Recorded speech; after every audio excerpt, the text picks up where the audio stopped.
You're listening to the Cricket Podcast. Hello, everyone. Welcome back to the Cricket Podcast. We're in the final stretch, the home straight of our mega IPL preview. We're on to team number 7. Yeah, it's been going on for so long, I've lost count. Team number 7, the first team that we think will make the playoffs and will finish in 4th place. According to the list compiled by our patrons, patreon.com/the Cricket Pod. But before we get into all that lovely stuff, just a quick reminder that you should head over to manscaped.com and use the code CricketPod to get 20% off all of your ball shaving delights. Ross, what's your favourite part of the Manscaped Performance Package? The ball deodorant is really quite a nice touch, if I'm perfect. Not something I would have thought about using before on there. But now you just can't live without it. But yeah, now you just can't. Yeah, exactly as you say. What about the ball spritz? Do you deode and then spritz, or do you occasionally spritz because you can't be bothered to fully deode? Well, the girlfriend's a big fan of Aperol spritz, so it's not entirely different. So it's one of those pieces. So spritz before, deodorant after, Okay. new lovely, comfy pants on, and yeah, you're golden. Indeed. Ball toner, ball, deodorant, and boxers, all part of the Performance Package 4.0. Manscaped.com, code CricketPod, 20% off and free shipping. Back to the cricket. The 7th team, the team that we think will finish 4th in this year's IPL. We've just done Gujarat Titans, so we're just going to miss out. And in 4th place, it's the other new team, not so new anymore. It's Lucknow Super Giants in their 2nd season. Jack modelling last year's grey fish scale with orange trim shirt there. Yes, they have a 1-year history of dreadful kits, and I'm delighted to tell you they've continued the trend this year. It's a completely different colour, but it's still got a really weird pattern on it and random bits of orange. I think it's less bad. It looks less like pajamas, but it's still pretty weird. They're playing at the Akana Cricket Stadium. It's only 6 years old, so limited data on how that's going to go. It was involved in a T20 game where the pitch was derided as dreadful by some of the Indian players. So maybe we'll see some of that. I don't know. Coached by Andy Flower and captained by none other than King Legend himself, which leads me to the lovely fact we've chosen spiritual animals for each of our teams based on their location and how we think it fits with the profile of the side. And Lucknow, obviously, from Uttar Pradesh, and Uttar Pradesh has a wealth of fauna thanks to its varied climate. Animals that you could find in the jungles of Uttar Pradesh include the tiger, the leopard, wild bear, sloth bear, chital, sambar, golden jackal, porcupine, jungle cat, hare, squirrel, and monitor lizards, as well as foxes. But for the LSG animal, you don't want to go to the jungle. You must look to the plains for the reliable old Indian elephant, because there is one elephant in the room for LSG, and that is that strike rates are overrated. Anyway, the strength of this side, it's their top order, let's be honest. The aforementioned King Legend, if he remembers that strike rates aren't overrated. Opening up with Quinton de Kock, you've got Deepak Hooda, who had a pretty good season last year and made his way into the India side. You've got Nicholas Pooran, who they spent quite a lot of money on, but ended up being the old Nicholas Pooran last year. You've got Marcus Stoinis, the self-styled best finisher in the world, or at least what he was aiming to be. And you've got Krunal Pandya, who's pretty useful, and a slot for someone young and up and coming. I mean, that's pretty solid, let's be honest. And the other thing they have is loads of bowling options, because within that top 5 or 6, Hooda bowls, Marcus Stoinis bowls, Krunal Pandya bowls, and that's added to the rest of the team, who are actual bowlers. They're quite regularly used 7 bowlers last year, and I expect they'll do the same thing this time. So they've got loads of options. You know, they've got matchups that they can employ. They've got right armers. They've got left armers. They've got finger spin in both directions. They've got wrist spin. They've got the package. They can use the whole lot. They've got the performance package 4.0. That's what LSG have got. So I'm pretty bullish from that point of view. On the downside, they could be potentially tied up at the start. We mentioned that King Legend doesn't think batting fast matters. I still can't believe he says it, but he does. 3 times. 3 times. He's gone on record 3 Mental. times. Quinton de Kock. There's questions about spin there. There's questions about the order that they use that could, maybe cause some problems. And on the spin front, I mean, Ravi Bishnoi is young, and last year he had a really bad year. We really rate him. We think he's really good. Yeah, he's got an excellent googly, but he was pretty dodgy last year. That was a problem. And without him, you could argue they lack elite spin. Krunal Pandya is very wily and very effective at times, but doesn't really get much turn and couldn't be got after. Huda, serviceable, not that,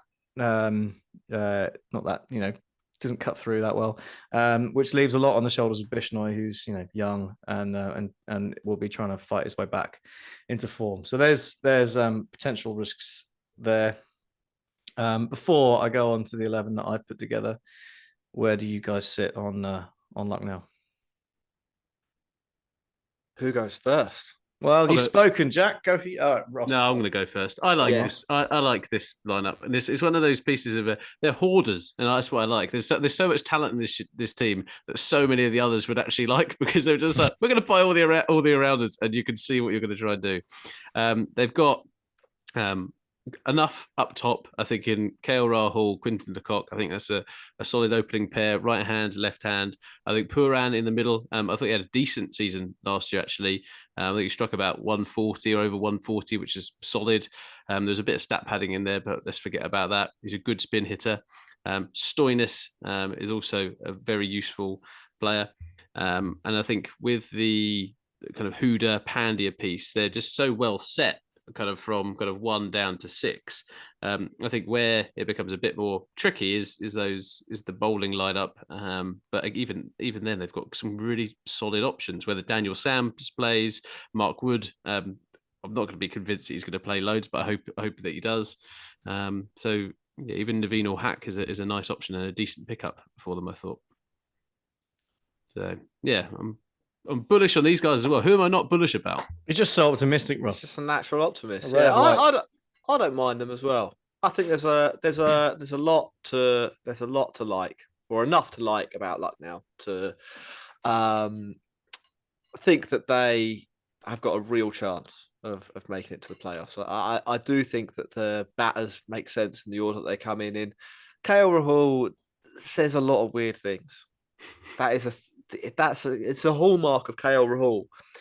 But if you look past what he says, he actually, sometimes defies his own words and does the right thing. And I don't think, as sort of frustrating as he can be with a player with so much talent that says those things and sometimes sort of actively sabotages his own team because he's stupid. Like, the reality is, the ultimate output, I don't think any of us would sit here and say he's not a good player. De Kock, I like him.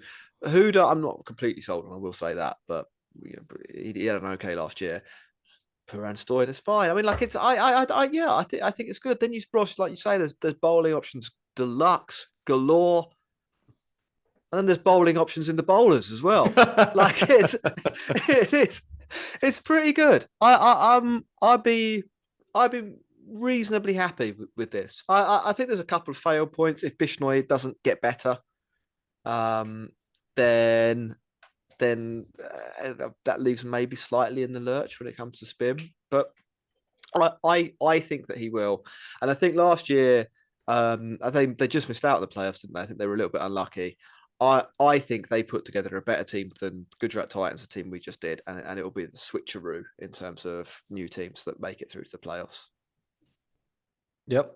So I'll run through a quick lineup for what I had noted down. So obviously King Langard and Quinton de Kock opening up. You got Huda, Puran, Stoinis, Krunal Pandya. I think we all pretty much agreed there. I've got Badoni in there. I think that could be someone else. Yes. Yeah.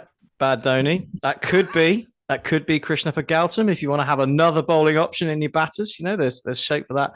And then I think this is where perhaps your space could be just questionable. So thinking Daniel Sams or Romario Shepherd options. Bishnoi is obviously in there, and then you've got your double Khan of Avesh and Mohsin, who just turned up out of absolutely nowhere and slayed last year.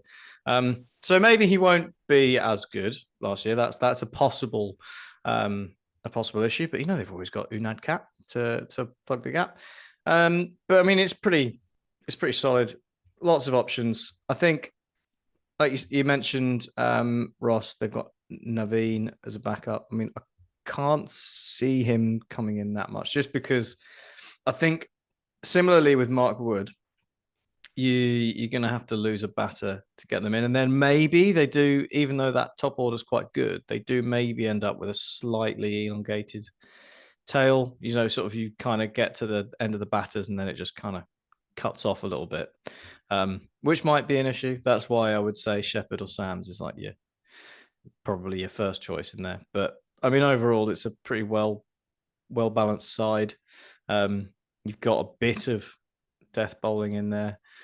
You've got your power play sorted, and you've got your middle over sorted. So I'd say fairly well balanced, and I think they look pretty decent. They're an ideal impact sub team, aren't they?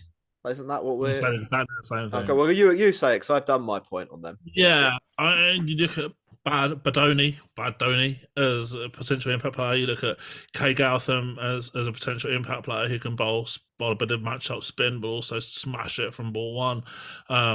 You've also got the options of, say, a Mohsin Khan. You bowl him out in a power play or early doors and you take him off. They've got 40-year-old leg spinner Amit Mishra who could do something like most successful spin bowler of all time in the IPL, Amit Mishra. No, there you go. Well, you play for that long. Going back to the old cricket song, which was I don't like cricket, I love it. I wouldn't say I love this team, but I like it. I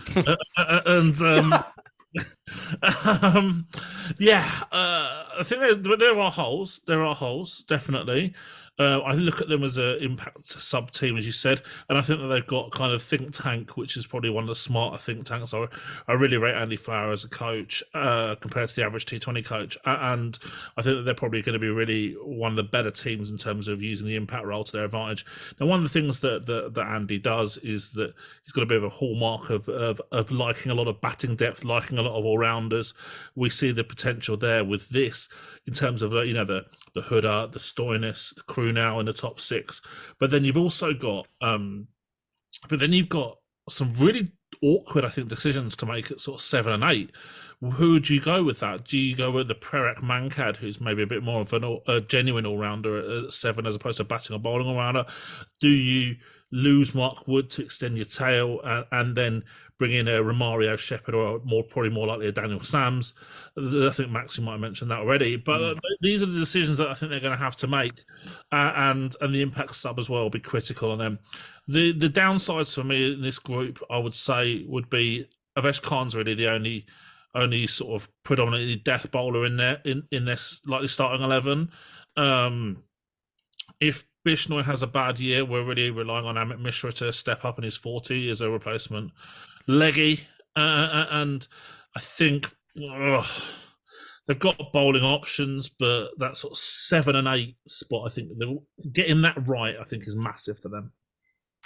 Yeah, I think that's where I had trouble with working out who they're going to start, for sure. But like you say, with the impact sub, there's sort of a way around it. If you either go with one batter too many or one bowler too many, you can kind of fix it further down the line, and they've got the options to do that. So I think they're sort of they're a really interesting team to look at from that point of view, and you hope they'll use it properly.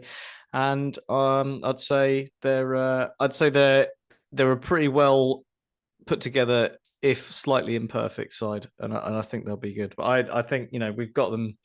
Patrons have got them 4th, got them qualifying for the playoffs, and I'd have to say, I think I'd agree from the teams we've looked at so far. I'd say all round, they're the strongest looking side. So Patreons. Let's see how they get on. Who's next? Well, you have to find out after the break. But first, just one thing. I want to know who's a breakout player from Dan Weston. Oh, okay. That is a good question. I am gonna go with. I mean, I don't like it at all. Probably Badoni. Probably would say that. Abdoni. Yeah, in terms of his, a proper season, if that makes sense. Yeah. A bit of a high, but then maybe he might be using the impact sub. So it's a tough one. It's a really tough one. Yeah. We'll take Badoni. Yeah. Yep. Cool. Right, we're going to have a break and we shall be back in 2. You're listening to the Cricket Podcast.